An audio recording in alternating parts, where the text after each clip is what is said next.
حضرت مولانا الیاس رحمۃ اللہ علیہ فرماتے ہیں کہ انبیاء علیہم السلام کی امتوں کی عام حالت یہ رہی کہ جو زمانہ نبوت سے ان کو بودھ ہوتا تھا دینی امور یعنی عبادت وغیرہ اپنی روح اور حقیقت سے خالی ہو کر محض رسوم کی حیثیت اختیار کر لیتے تھے، اور ان کی ادائیگی بس ایک پڑی ہوئی رسم کے طور پر ہوتی تھی۔ اس گمراہی اور بے راہ روی کی اصلاح کے لیے پھر دوسرے پیغمبر مبعوث ہوتے تھے جو اس رسمی حیثیت کو مٹا کر امتوں کو امور دین کی اصلی حقیقتوں اور حقیقت روح شریعت سے آشنا کرتے تھے۔ سب سے آخر میں جناب رسول اللہ صلی اللہ علیہ وسلم مبعوث ہوئے تو اس وقت کی جن قوموں کا تعلق کسی سماوی دین سے تھا ان کی حالت بھی یہی تھی کہ ان کے پیغمبروں کی لائی ہوئی شریعت کا جو حصہ ان کے پاس باقی تھا تو ان کی حیثیت بھی بس چندے بے روح و رسم کے مجموعہ تھی۔ انہی رسوم کو وہ اصل دین اور شریعت سمجھتے تھے۔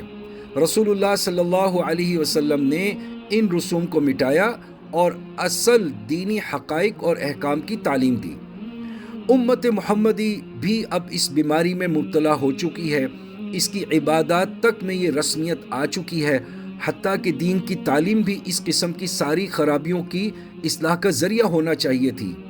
جبکہ وہ بہت جگہ پر رسم سی ہو گئی ہے۔ لیکن چونکہ سلسلہ نبوت اب ختم کیا جا چکا ہے تو اس قسم کے کاموں کی ذمہ داری امت کے علماء پر رکھ دی گئی ہے جو نائبین نبی علیہ الصلاۃ والسلام ہیں، تو یہ انہی کا فرض ہے کہ وہ اس ضلال اور فساد حال کی اصلاح کی طرف خاص طور پہ متوجہ ہوں، اور اس کا ذریعہ ہے تصحیح نیت، کیونکہ اعمال میں رسمیت جب ہی آتی ہے جب ان میں للہیت اور شان ابدیت نہیں رہتی،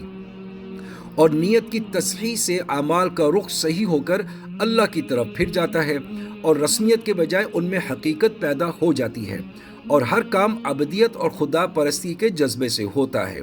الغرض لوگوں کو تصحیح نیت کی طرف متوجہ کر کے ان کے اعمال میں للہیت اور حقیقت پیدا کرنے کی کوشش کرنا علماء امت اور حاملان دین کا اس وقت ایک خاص فریضہ ہے۔